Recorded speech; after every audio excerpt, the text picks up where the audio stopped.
Been talking about being used of God, used to reach others for Him, glorify Him, teach, sing, work for God, serve God. Many people think, "Oh, the Lord can't use me. I'm not smart enough, or I don't have ability. I'm not strong enough." And more than not, people will think I'm not good enough. So. We're looking at the lives of those whom God has used and showing that you don't have to be flawless in order to be used by God. So last week we looked at Moses, and this week we have Moses' sister, Miriam. So let's look at Exodus chapter 15. Men and women in the Bible. Exodus. Okay. Exodus chapter 15.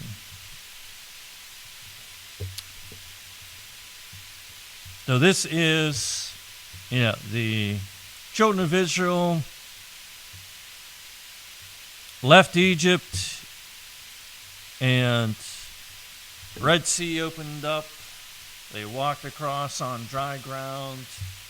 They're on the other side of the sea, and the Red Sea closes back up, and Pharaoh's army is destroyed. And then, there's great rejoicing. They have a song that they sing. And so chapter 15, verse 1 says, "Then sang Moses and the children of Israel this song unto the Lord, and spake, saying, I will sing unto the Lord, for he hath triumphed gloriously. The horse and his rider hath he thrown into the sea." Hey, that rhymes, doesn't it? The Lord.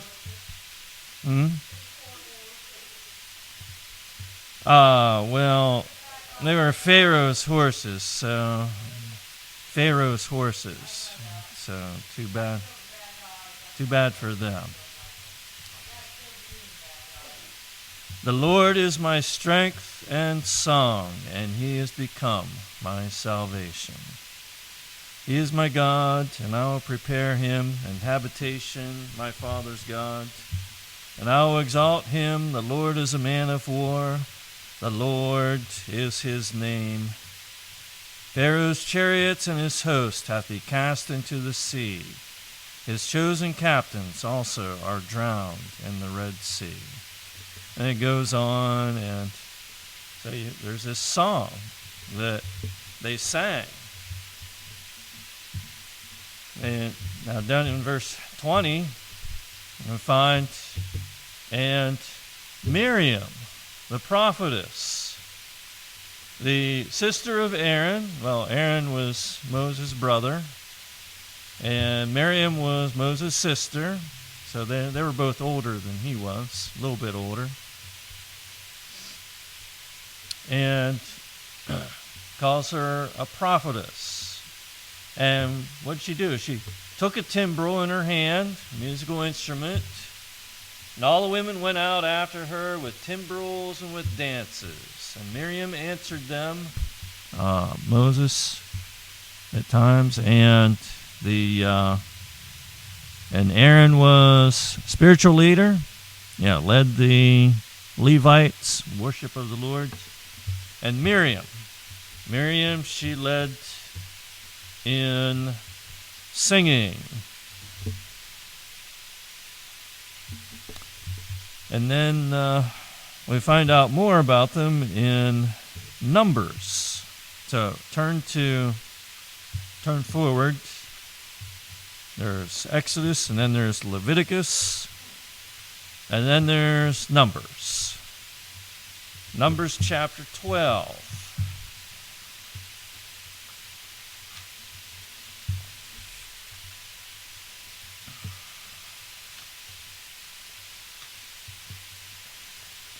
So Miriam, she was a good woman.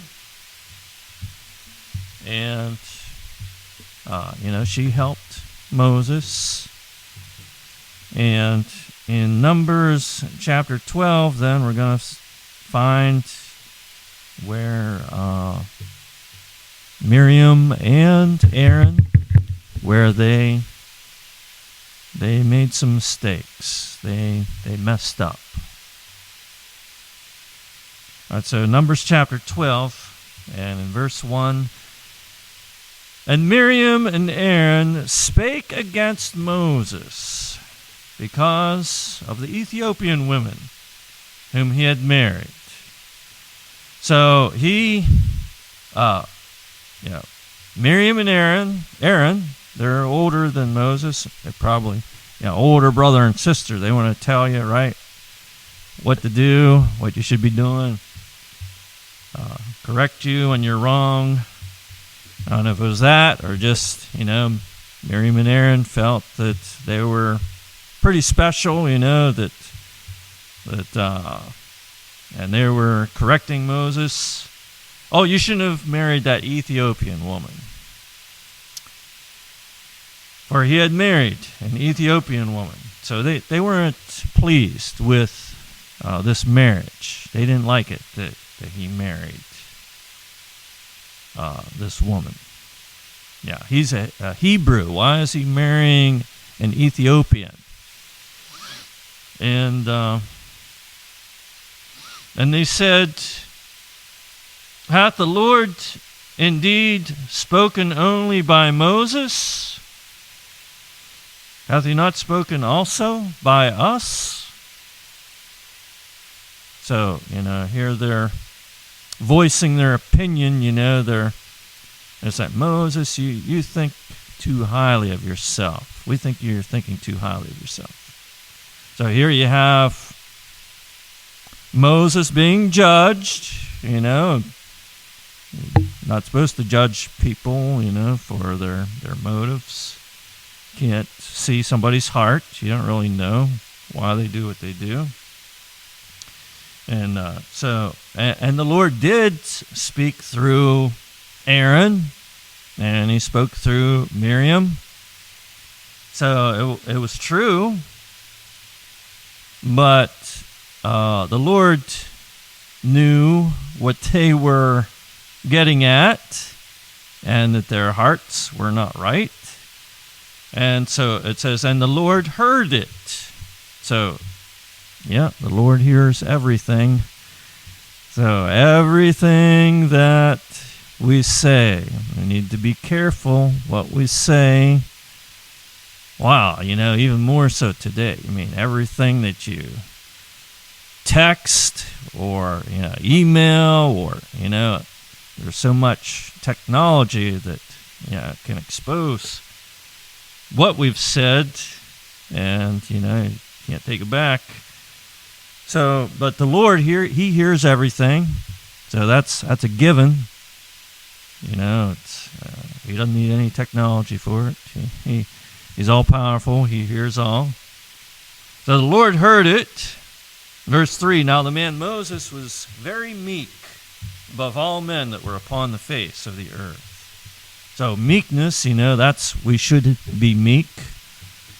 And, so instead of defending himself, Moses, he didn't really say anything about it. It doesn't say Moses heard it and he got mad about it. Yes, so Moses was very meek, he didn't look down on them. He kept on the same level with them. And the Lord spake suddenly unto Moses, and unto Aaron, and unto Miriam, come out, ye three, unto the tabernacle of the congregation. And they three came out. So Moses, he didn't even go to the Lord about this, he just wasn't going to do anything about it. Hey, somebody says something about you, well, just don't let it go. But the Lord heard it, and the Lord spake to them. All right. All three of you, front and center. Yeah, we're going to get this straightened out right now. And the Lord came down in the pillar of the cloud and stood in the door of the tabernacle and called Aaron and Miriam, and they both came forth. Ooh. Didn't call Moses, called Aaron and Miriam. Uh-oh. And he said, Hear now my words. If there be a prophet among you, I, the Lord, will make myself known unto him in a vision, and will speak unto him in a dream. Just hearing God's voice would be frightening. The voice of the Lord is like thunder. And just to be before the Lord, just to hear him speaking to you, feel like hiding. Verse 7, My servant Moses is not so, who is faithful in all mine house. With him will I speak mouth to mouth, even apparently, and not in dark speeches. And the similitude of the Lord shall he behold. Wherefore then were ye not afraid to speak against my servant Moses? So, the Lord is really giving it to him, telling them off. They're going to be in trouble. And the anger of the Lord was kindled against them, and he departed. Well, he departed. Oh, he's gone. Everything's all right. No. Lord doesn't need to be there for something to happen. And the cloud departed from off the tabernacle, and behold, Miriam became leprous, white as snow. And Aaron looked upon Miriam, and behold, she was leprous. So, I got leprosy all over me. I spoke against Moses.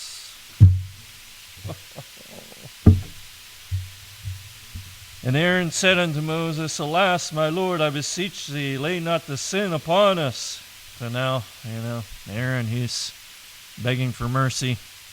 Wherein we have done foolishly, and wherein we have sinned. So he's also confessing, owning up to admitting his foolishness, and even calls it sin.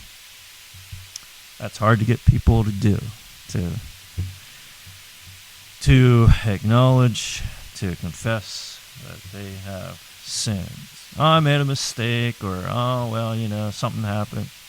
Well, if it's sin, then you need to own up to it. Let her not be as one dead, of whom the flesh is half consumed when he cometh out of his mother's womb. So Aaron is beseeching, he's asking for his sister Miriam that she'd be spared. And Moses cried unto the Lord, saying, Heal her now, O God, I beseech thee. Yeah, what a lot of people would do. They'd be like, she's getting back. Now I'm getting back at her. She's getting hers. She's getting what she deserves. So, Moses, he was the meekest man in all the earth, the Bible says. And he didn't want anything to happen to anybody, anything bad. Heal her now, O God, I beseech thee. And the Lord said unto Moses, If her father had but spit in her face, should she not be ashamed 7 days? Let her be shut out from the camp 7 days, and after that, let her be received in again. And Miriam was shut out from the camp 7 days, and the people journeyed not till Miriam was brought in again. And afterward the people removed from Hazareth and pitched in the wilderness of Paran. So the Lord was merciful, and he healed Miriam, and she came back in to the camp. And so Miriam messed up. Aaron, he also messed up. So I'm not telling you these things to discourage you, just letting you know that people do wrong. People sin. People make mistakes, and can still be used by the Lord. All right, so Aaron messed up. Let's go back to Exodus again. We're looking at the dirt on these people. Exodus chapter 32. This is about Aaron. Exodus chapter 32, and we'll begin in verse 1. When the people saw that Moses delayed to come down out of the mount, so Moses, this is when he went up to get the commandments. The people gathered themselves together unto Aaron and said unto him, Up, make us gods, which shall go before us. For as for this Moses, the man that brought us up out of the land of Egypt, we wot not what has become of him. We don't know what happened to Moses. He's been up there a long time. Maybe something happened to him. Maybe he isn't coming back down. Maybe a wild beast got him. And so they say,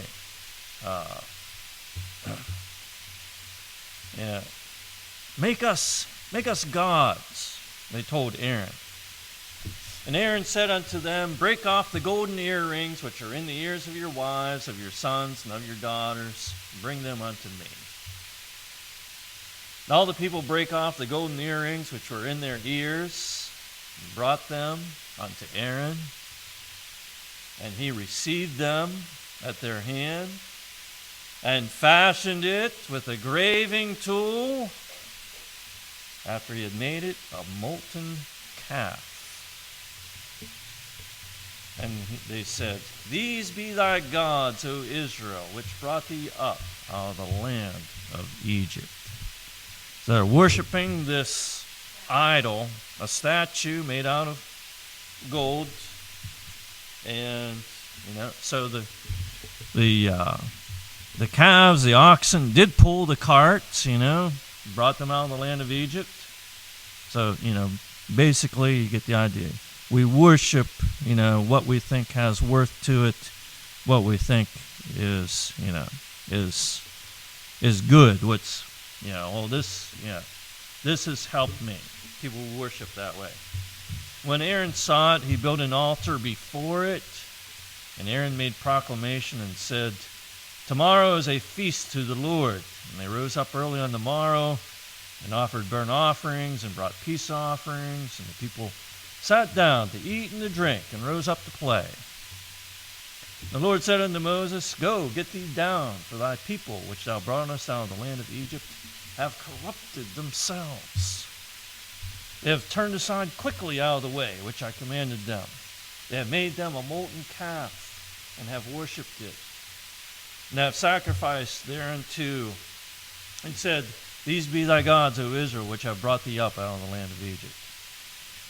The Lord said unto Moses, I have seen this people. Behold, it is a stiff-necked people.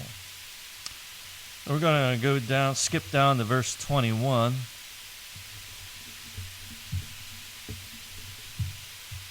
And Moses said unto Aaron, What did this people unto thee, that thou hast brought so great a sin upon them? And Aaron said, Let not the anger of my Lord wax hot. Thou knowest the people, that they are set on mischief. For they said unto me, Make us gods, which shall go before us. For as for this Moses, the man that brought us up out of the land of Egypt, we wot not what has become of him. And I said unto them, Whosoever hath any gold, let them break it off. So they gave it me, then I cast it into the fire, and there came out this calf. How'd that happen? I thought it says earlier, Aaron, that you worked on it with a graving tool. So, we like to embellish the facts. We round off the edges. We try to make it more in our favor. And, so Aaron messed up. He made a big boo-boo. And this is a pretty big thing, causing them to have idolatrous worship. And, and because of it, the Lord plagued the people. Verse 35, the Lord plagued the people because they made the calf, which Aaron made. So, there is kind of it says about the people making it, Aaron making it. It was a cooperative. It was, actually together they did it some way. So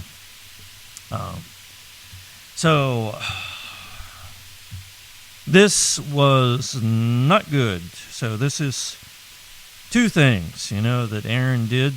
We see, he spoke against Moses. Well, he didn't get the leprosy. Miriam did. But he did this other thing, made the golden calf. And yet, the Lord didn't just strike him down. Now, there were some people that the Lord struck down. But the Lord had him serve. So, hope this doesn't discourage anyone. Hope that it encourages.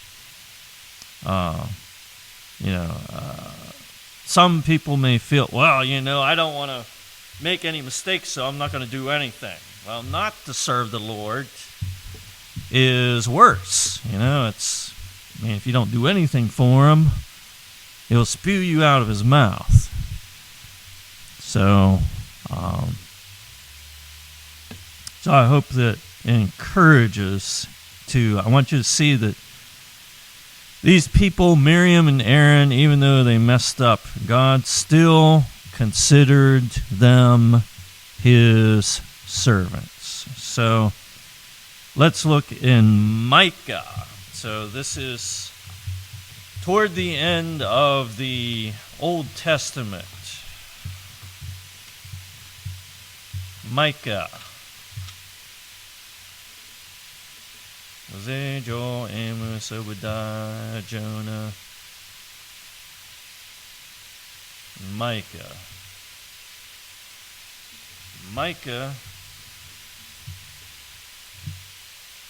So, even though they messed up, God considered them his servants. And they got recognition for their service. Over 1,000 years later, they are being looked up to. People are saying about the good things that Aaron and Miriam did. So in chapter 6 of Micah, so like I say, this is about 1,000 years later, so around, 1500, 1400, I'm not sure exactly, BC. They left Egypt, and then around 1,000 years later, Micah was prophet, and in chapter 6, verse 3, God says, O my people, what have I done unto thee? And wherein have I wearied thee? Testify against me. For I brought thee up out of the land of Egypt. So God is continually reminding the children of Israel that I brought you out of Egypt. I performed all those miracles, brought the plagues. And he says, and redeem thee out of the house of servants. You are slaves there. And, so you should be happy. And he says, the end of verse 4, and I sent before thee Moses, Aaron, and Miriam. So there you go. They get their names. They get recognition. Hundreds of years later, about 1,000 years later, God says about them, these were my servants. So even if you do mess up, if you do wrong, well, just make things right and keep on going, because the Lord has things for us to do. So they get their names in the Bible. What an honor is that? That's a great honor to be able to have that. How many of us would have our names in the Bible? I don't know. Would I get my name in the Bible? I don't know. Lots of other people better than me. Okay, but all right. So that was Aaron and Miriam. All right. Next, we are looking at the Levites. The tribe of Levi. So, Israel, 12 tribes. And Levi was, one of the sons of Jacob, one of the sons of Israel. And the Levites were priests of God. They're the ones that God chose to be the priest of the tabernacle. God had them be the priest. Why? Was it because they were any better than any of the other tribes? Well, I never really thought about it too much before last week, but looking at it last week, I would say, no, I don't think so. I don't think it was because of that. I don't think that there was anything about them that made them more spiritual or made them better. So let's look at Genesis chapter 49, and you'll get a clue. First, we're going to look at the dirt on Levi. What kind of person he was? Well, all of the brothers of Joseph had him sold into slavery. So right there they got a strike. He has a strike against them. All right. So chapter 49 of Genesis, and we come to the close of the life of Jacob, and he speaks to his 12 sons.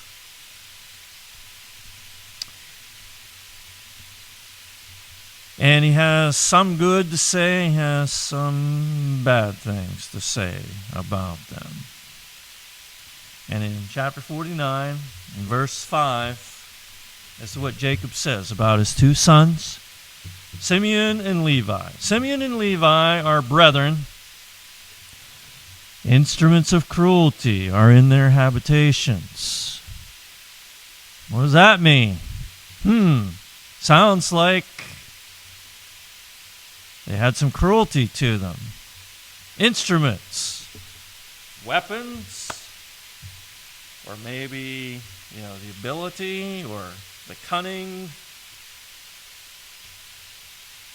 that they could do, some things that weren't good. So it says in verse 6, O my soul, come not thou into their secret, unto their assembly. Mine honor, be not thou united. So Simeon and Levi, that instruments of cruelty are in their habitations, in their homes, their dwellings. So whatever they were able to do, they must have had some kind of ability, maybe to make weapons or something, I don't know. But it says, Jacob says, be not thou united. He wanted to split them up, keep them separate. He says, for in their anger they slew a man, and in their self-will they dig down a wall. Well, slaying a man, we know that's wrong. So, they did that. In their self-will, they dig down a wall. So, sounds like they did something out of selfishness, self-centered motive. And so, dig down a wall, oh, how bad is that? Well, bad enough, that whatever it wasn't right for him to do. Look at verse 7 now. Cursed be their anger, for it was fierce. So, talk about, establishing a motive. He comes out, he said, they were fierce. And their wrath, for it was cruel. And it says, I will divide them in Jacob and scatter them in Israel. I will divide them in Jacob and scatter them in Israel. So, should have had a map for you. If you look at a map of ancient Israel. All right, so ancient Israel. You have the 12 tribes of Israel. Actually, you have Joseph was divided into 2 tribes. And the Levites, they did not get a portion of land. Now, they did get land, but they didn't have any allotted land that was sectioned off for them. So,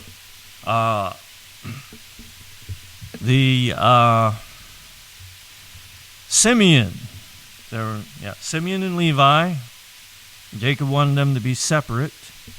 If you look at the ancient map of Israel, you got one there? Does it have the tribes on it, I wonder? No, okay. All right, well, Judah, that's in southern Israel. Well, the tribe of Simeon is right in the middle of Judah in a bubble. And it's isolated from everyone else, so that they're surrounded by the tribe of Judah. So that was the portion of land that was allotted to them when Joshua went into the land. So they were sectioned off. They were divided. And then the Levites, well, they became the priest. They didn't have a portion of land. There wasn't any sectioned off piece for them. The Levites, they were the priest, and so they did get some land, but the land was all over the place. They were scattered. And there were 48 cities in Israel where the tribe of Levi, the Levites, the priests, were given a certain part of land. Well, now, the priests, they would minister to the people within those tribes, so they needed to be, if they were just right there in Jerusalem, that wouldn't help everyone. They need to be all over the place so they could help the other people, the rest of the tribes. So, maybe God had the Levites be the priest so that they would be separated from the rest, from Simeon. So God has a reason for everything that he does. Whatever happens in our lives, we need to think, we need to trust the Lord, trust and obey. But God has something for us. And so, just whatever comes our way, we need to look for how God is going to use that or what he has planned for us. He has a plan for us. So God has something for you to do. This reminds me of someone one time that was a missionary to the far north. And he had a drinking problem. And the place where he would be ministering, the people there, they drank heavily. And so here he is with a drinking problem. I told him, well, go there, witness to the people, and be better off giving out the gospel there to those people than to stay here in America and be drunk. So at least those people, they could get saved. So God has something for everyone. God has something for you to do. So we had, this morning we had Miriam, we had Aaron, and we saw the Levites, tribe of Levi, how the Lord used them. And then just give you a little bit of preview for next week. After Moses died, Joshua took over from him, and he did great, but there's one thing in particular where he messed up, and we're going to be looking at that next week. And then after the time of Joshua, after Joshua died, and there were judges, the judges, they really messed up. So if you're not familiar with that, you're really going to enjoy as we go through Judges and seeing, even though some of them were very self-willed, some were very selfish, some, ones that sinned, other ones that just made mistakes, still God used them. Some were very hesitant, some were very doubtful of themselves. God still used them. And so next week we'll begin with, we'll see Joshua.